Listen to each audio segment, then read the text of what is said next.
Halo, selamat pagi pemirsa. Apa kabar Anda pagi hari ini? Senang sekali saya Elvolia kembali menjumpai Anda dalam berita Kaltim hari ini. Tentu informasi menarik dan aktual telah kami hadirkan untuk Anda dan berikut 3 berita utama Kaltim hari ini. Jalan angkutan batubara di Batuah, Kutai Kartanegara didemo warga untuk menuntut ganti rugi lahan.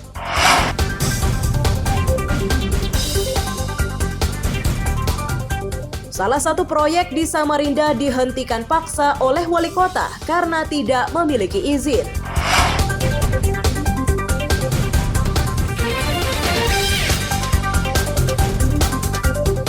Wisata alam Jahetan Layar di Kutai Lama, Kutai Kartanegara diminati banyak orang.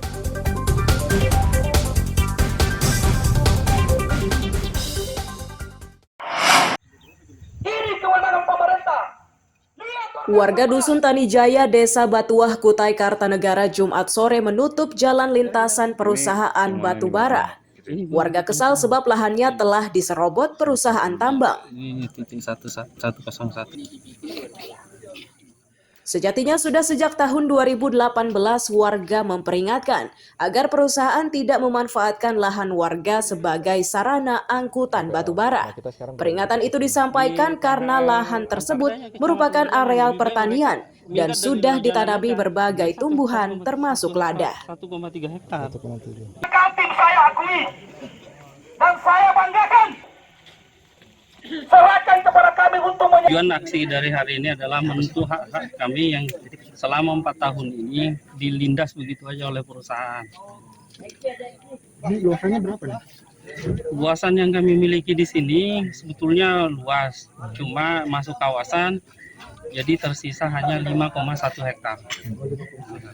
Termasuk jalan ini adalah wilayah tanah kami juga. Tanah ini diserobot awalnya Pak ya? Awalnya diserobot.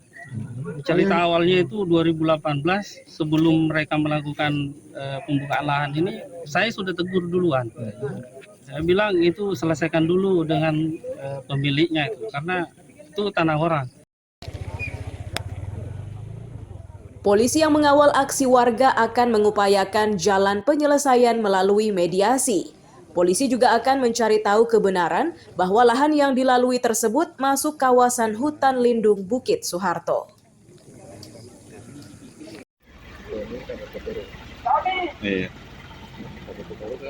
Langkah-langkah yang akan kita tempuh antara warga juga dengan perusahaan. Tuntutan mereka apa sih Pak sebenarnya Pak? Sebenarnya masalah lahan Mas.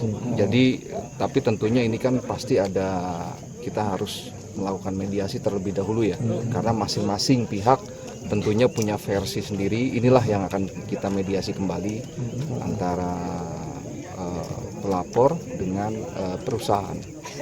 Pak, apakah lahan ini berbatasan dengan Taman Bukit Soeharto Pak? Nanti akan kita telusuri juga Mas. Tentunya berdasarkan informasi, mungkin pengaduan dari masyarakat, nanti akan kita undang juga pihak-pihak atau instansi-instansi yang memiliki kewenangan terhadap hal-hal tersebut. Aksi yang sempat memanas itu berujung damai. Warga berjanji akan terus menuntut haknya hingga perusahaan memenuhi kewajibannya. Iswanto melaporkan dari Kutai Kartanegara. Dinas Kehutanan Provinsi Kalimantan Timur, karena Provinsi Kalimantan Timur. Ismail, Nanda, dan Dahir merupakan jaringan pengedar narkoba di Balikpapan Barat yang ditangkap Satres Narkoba Polres Balikpapan. Awalnya polisi menangkap Ismail di kawasan Gunung Bugis. Dari Ismail disita 21 bungkus sabu-sabu dengan berat 5,96 gram yang diakui berasal dari Nanda. Di hari yang sama, polisi kembali menangkap Dahir juga di kawasan Gunung Bugis. Dahir ditangkap bersama barang bukti 2,98 gram sabu-sabu yang dikemas menjadi 11 bungkus serta uang tunai Rp250.000.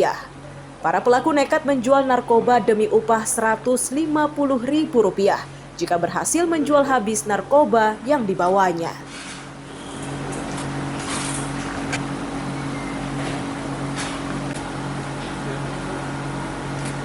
Kemudian berhasil diamankan seorang laki-laki inisial IS. Dilakukan penggeledahan, daripadanya disita sebanyak 21 paket sabu siap edar. Jadi IS ini mengakui bahwa sabu ini didapat dari saudara NA, di mana dia akan mendapatkan upah 100.000 sampai 150.000 apabila sabu ini terjual. Kemudian dari keterangan saudara IS dilakukan pengembangan sehingga berhasil kami amankan saudara NA, di mana kami peroleh keterangan pendukung. Dari handphonenya terdapat percakapan dari kedua tersangka. Para tersangka terjerat Undang-Undang Narkotika dengan ancaman pidana hingga 20 tahun penjara. Polisi juga masih memburu seorang pemasok narkoba berinisial NA. David Purba melaporkan dari Balikpapan.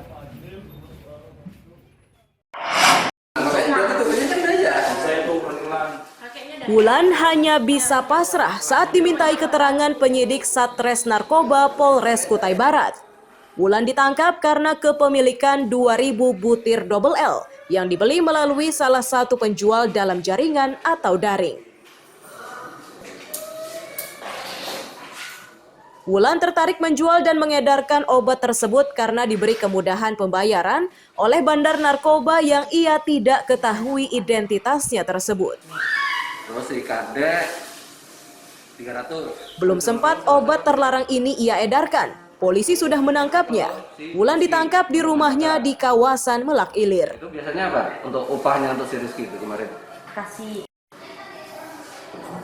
Berarti ini sudah pengambilan yang kedua. Yang pertama telah berhasil menangkap atau seseorang berinisial NWS, di mana saudari ini telah dilakukan penangkapan oleh Sat Narkoba Polres Kubar.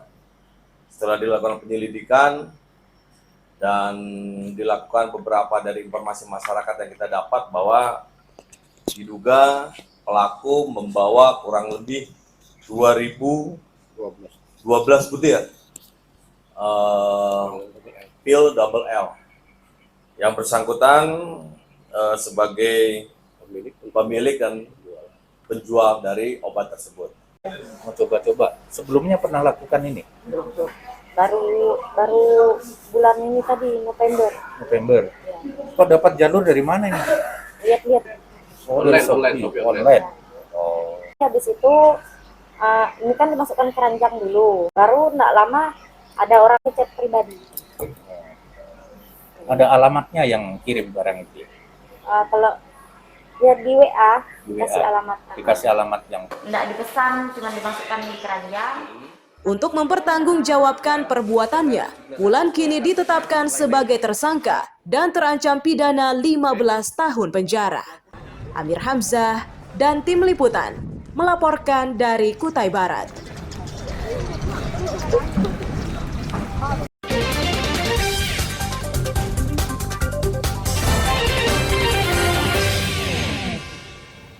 Terima kasih Anda kembali menyaksikan berita Kaltim di pagi hari ini. Dan kembali kami sampaikan 3 berita utama Kaltim hari ini.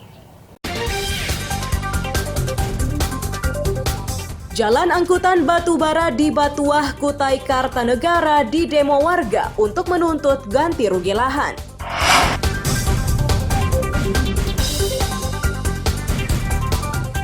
Salah satu proyek di Samarinda dihentikan paksa oleh wali kota karena tidak memiliki izin.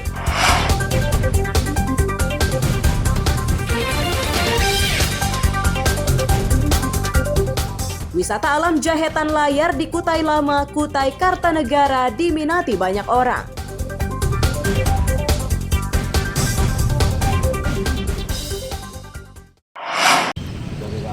Kenapa nekat melanjutkan?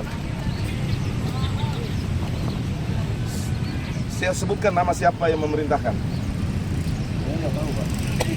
Nggak tahu kok sampai bisa kerja. Wali Kota Samarinda Andi Harun meluapkan kekesalannya pada seorang pengawas proyek mini soccer di kawasan Forvo Samarinda Ulu.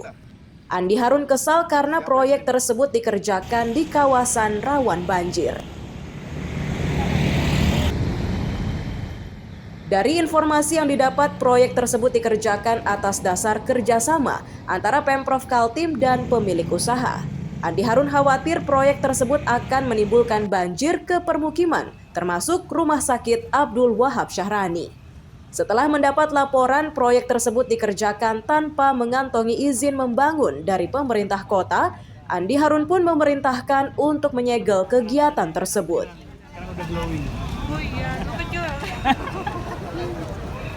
Pak, mungkin bisa jelaskan ke teman-teman. Kesan bahkan patut diduga itu bertentangan dengan upaya kita untuk mengendalikan banjir. Coba lihat kondisinya sekarang. Posisi ini lebih tinggi. Awalnya dia lebih rendah daripada jalan. Sekarang udah lebih tinggi. Ini tinggal nunggu hujan aja dan ini bisa efeknya sampai ke Rumah Sakit Wahab Syahrani. Karena akan terjadi backwater, air kembali berputar-putar. Padahal antara pemerintah kota dan pemerintah provinsi melalui PUPR provinsi kita sudah rapat dengan BWS Kementerian PUPR bahwa lapangan bola ini akan menjadi instrumen pengendali banjir, tambahan instrumen pengendali banjir. Selama segel masih dipasang, Wali Kota meminta pelaksana proyek tidak lagi melakukan aktivitas apapun di lahan tersebut. Wali Kota bersikeras melarang kelanjutan pengerjaan karena areal ini akan dijadikan sebagai kawasan pengendali banjir. Iswanto melaporkan dari Samarinda.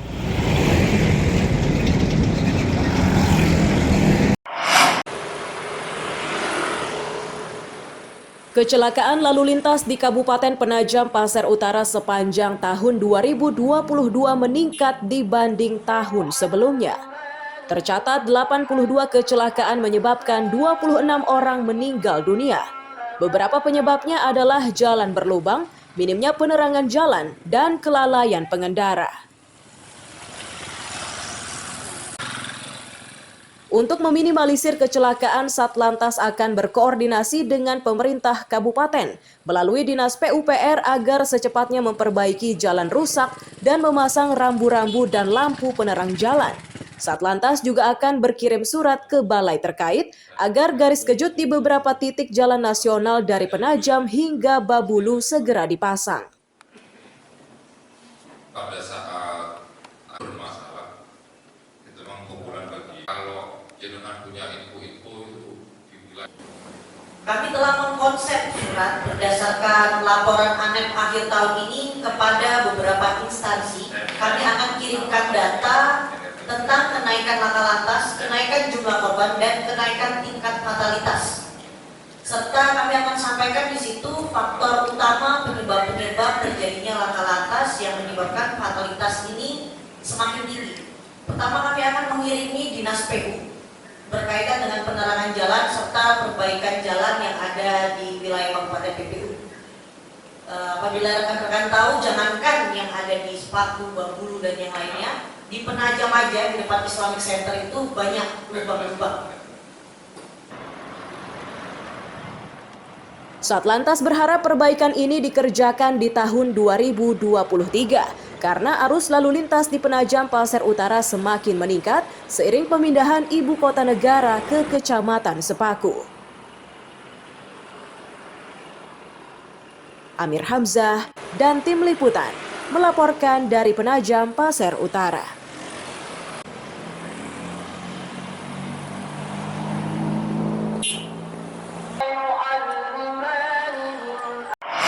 Terhormat Ibu Kabak Red Polres Kota Timur.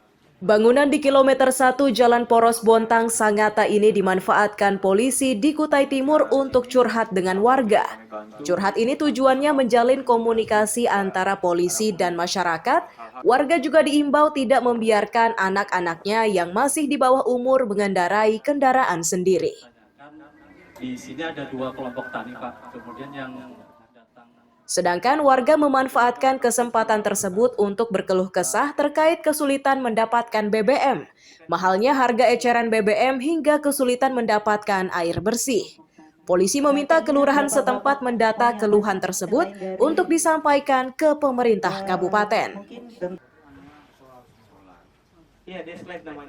Jadi fatalitas laka lantas, Bapak Ibu sekalian bisa. Kegiatan kita Polres Kutai Timur hari ini kegiatan Jumat Curhat dengan maksud tujuan program ini kita mendengarkan terus kemudian menerima informasi dan mengetahui permasalahan-permasalahan yang ada di masyarakat agar dicarikan solusi yang terbaik, baik itu terkait masalah Kamtibmas ataupun kegiatan di masyarakat lainnya. Itu tujuan utamanya.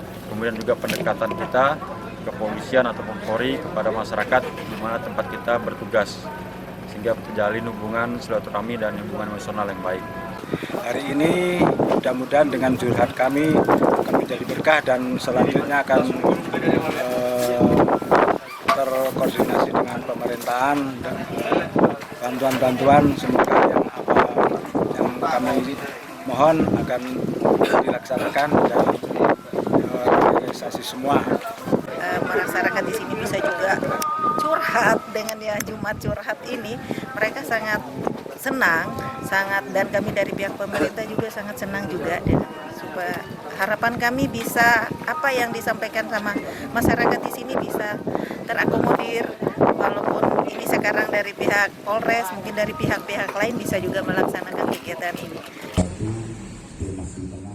Sebelumnya kegiatan serupa digelar Kapolres Kutai Timur. Masyarakat diimbau tetap rukun dan bersatu saat pelaksanaan pemilu serentak 2024, senantiasa berkomunikasi dengan polisi, tentara, dan aparatur desa jika menghadapi berbagai persoalan. Amir Hamzah dan tim liputan melaporkan dari Kutai Timur.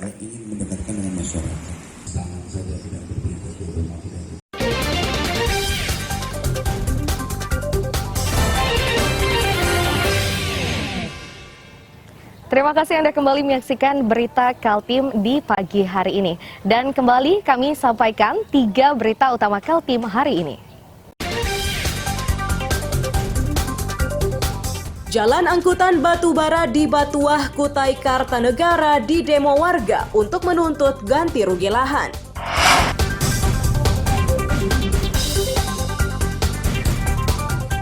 Salah satu proyek di Samarinda dihentikan paksa oleh wali kota karena tidak memiliki izin.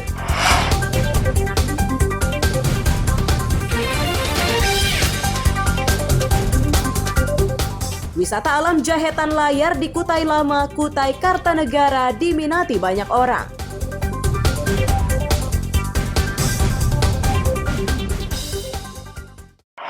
Masuk di hati saya itu Isbat nikah terpadu atau penetapan status pernikahan pasangan yang menikah secara siri akan digelar di Balikpapan pada 23 Februari 2023 mendatang. Pasangan yang mendapatkan kesempatan menikah resmi ini adalah pasangan yang menikah secara siri di bawah tahun 2000. Kepala Dinas Kependudukan dan Catatan Sipil Balikpapan Helmi menyatakan, pasangan yang dinikahkan secara massal itu akan mendapatkan buku menikah dan selanjutnya anak dan keturunan akan dicatat dalam kartu keluarga. Tujuan nikah massal ini agar pasangan nikah siri tersebut diakui agama dan negara. Kalau yang baru-baru ya mohon maaf ya mandiri gitu ya. Ini adalah yang pernikahannya sebelum tahun 2000. Jadi yang udah tua, Sdukcapil Balikpapan bekerja sama dengan Kementerian Agama Kota Balikpapan dan Pengadilan Agama Kota Balikpapan, kami memiliki kegiatan yang namanya isbat nikah terpadu, begitu ya. Jadi apa ini? Ini adalah kegiatan untuk meresmikan pernikahan yang sudah terjadi yang berupa nikah siri gitu. Jadi nikah siri yang dahulu itu akan disahkan oleh Pengadilan Agama, yang kemudian nanti di buku nikahnya diterbitkan oleh KUA atau Kementerian Agama, dan kemudian kami akan mencatat sebagai nikah tercatat. Begitu, perkawinan yang tercatat, kita rubah kartu keluarganya dan KTP-nya. Begitu pula anak-anaknya yang punya akte kelahiran anak ibu, kita akan catat menjadi anak bapak dan ibu. Itulah yang maksud dari kegiatan isbat nikah terpadu ini, begitu. Jadi bagaimana memudahkan masyarakat, memberikan dokumen-dokumen resmi yang sesuai hukum yang berlaku. Sesuai rencana, nikah massal ini diikuti 100 pasangan. Untuk bisa mendapatkan layanan tersebut, salah satu syaratnya peserta harus memiliki KTP Balikpapan. David Purba melaporkan dari Balikpapan. Ayolah kita menikah secara resmi.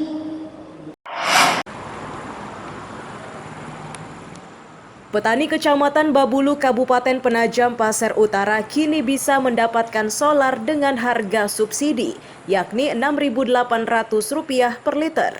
Bahkan petani diperbolehkan membeli solar dengan menggunakan jerigen. Kepala Dinas Pertanian Penajam Pasir Utara Mulyono menyatakan, pemberian subsidi BBM kepada petani untuk meringankan beban petani. Harga subsidi tersebut bisa didapatkan setelah melalui verifikasi dan selanjutnya Dinas Pertanian akan memberikan rekomendasi kepada petani. Untuk tahun ini kuota setiap petani untuk satu musim tanam sebanyak 160 liter. Yang ada ini, karena Bapak sudah ambil semua, jadi dilayani sesuai dengan kuota Bapak Oktober Maret sampai 2023. Jadi ya mudah-mudahan dengan adanya launching ini keresahan petani bisa terjawab. Di samping itu juga untuk sampai saat ini yang masyarakat petani baru tanam 2.351 hektar. Ya, jadi masih banyak, ya sekitar 3.600-an yang belum tertanam. Nah ini membutuhkan BBM subsidi ini. Kalau ini tidak realisasi, kemungkinan besar hampir 7.000 hektar ini tidak bisa realisasi 100%. Di Kecamatan Babulu, luas areal pertaniannya mencapai 7.000 hektar dan hingga saat ini yang sudah digarap 2.351 hektar. Total subsidi BBM yang diberikan kepada petani tahun ini sebanyak 425.250 liter. Amir Hamzah dan tim liputan melaporkan dari Penajam Pasir Utara. Paham dan Pak Mul ya.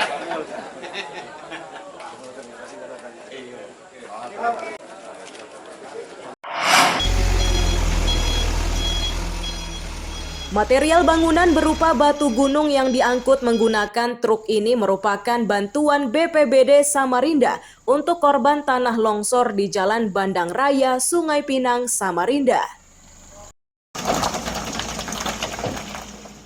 Kasih Logistik BPBD Samarinda Iskandar menyatakan, bantuan yang diberikan cukup lengkap, mulai pasir, semen, hingga balok kayu ulin serta batu gunung. Bantuan ini diberikan untuk meringankan beban korban saat memperbaiki rumahnya yang rusak tertimpa longsor.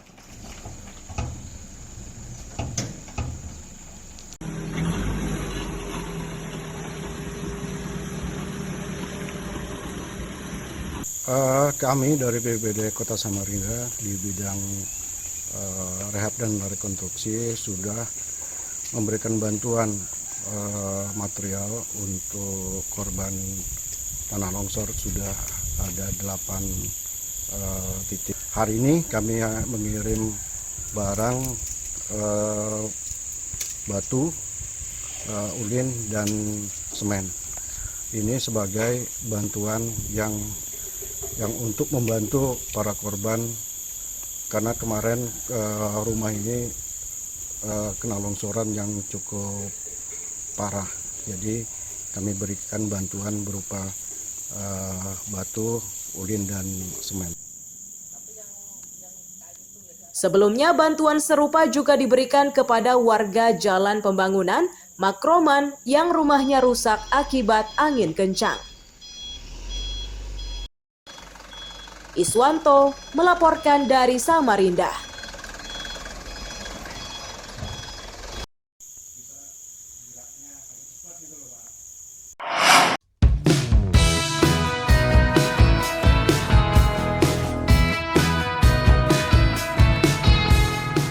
Wisata teras alam Jahetan Layar.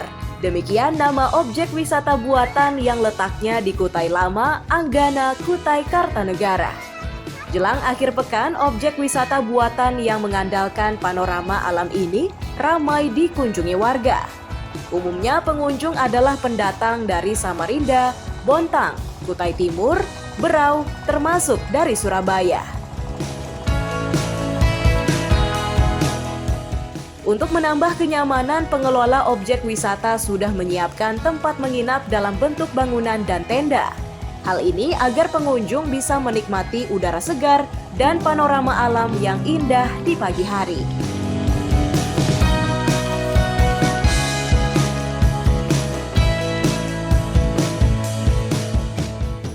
Alhamdulillah yang sudah berkunjung ke sini dari lokal ya Samarinda, Balikpapan, Bontang, Sangatta, dari Berau pun udah. Dan malam ini ada yang nginep juga dari Surabaya. Di sini kalau fasilitas yang dibayar itu hanya kalau kita makan minum dan ngambil villa untuk nginep, hanya fasilitas itu. Alhamdulillah sekarang sudah ada 12 unit. 12 unit ya villa-villanya. Nah, kalau kondisi ramai biasanya malam apa saja? Biasanya di weekend itu malam Sabtu dan malam Minggu. Malam Sabtu dan malam Minggu. Dan puncaknya itu hari Sabtu dan hari Minggu. Salah satu pengunjung asal Bontang menyatakan mereka jauh-jauh datang ke tempat ini untuk menikmati udara segar dan pemandangan indah di pagi hari. Agar suasana tersebut bisa mereka nikmati beramai-ramai, pengunjung ini pun datang dengan membawa 11 orang kerabat.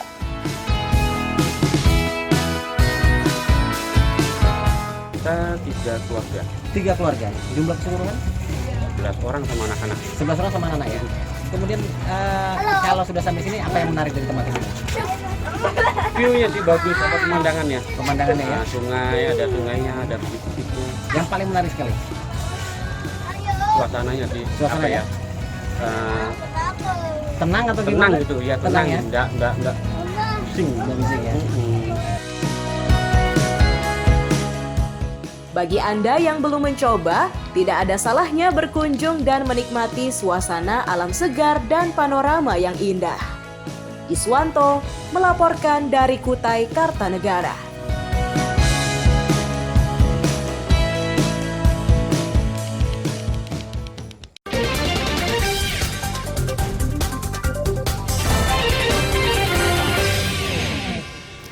Demikian perjumpaan kita dalam Berita Kaltim hari ini. Saya Volia dan tim redaksi yang bertugas mengucapkan selamat pagi, selamat beraktivitas, dan sampai jumpa.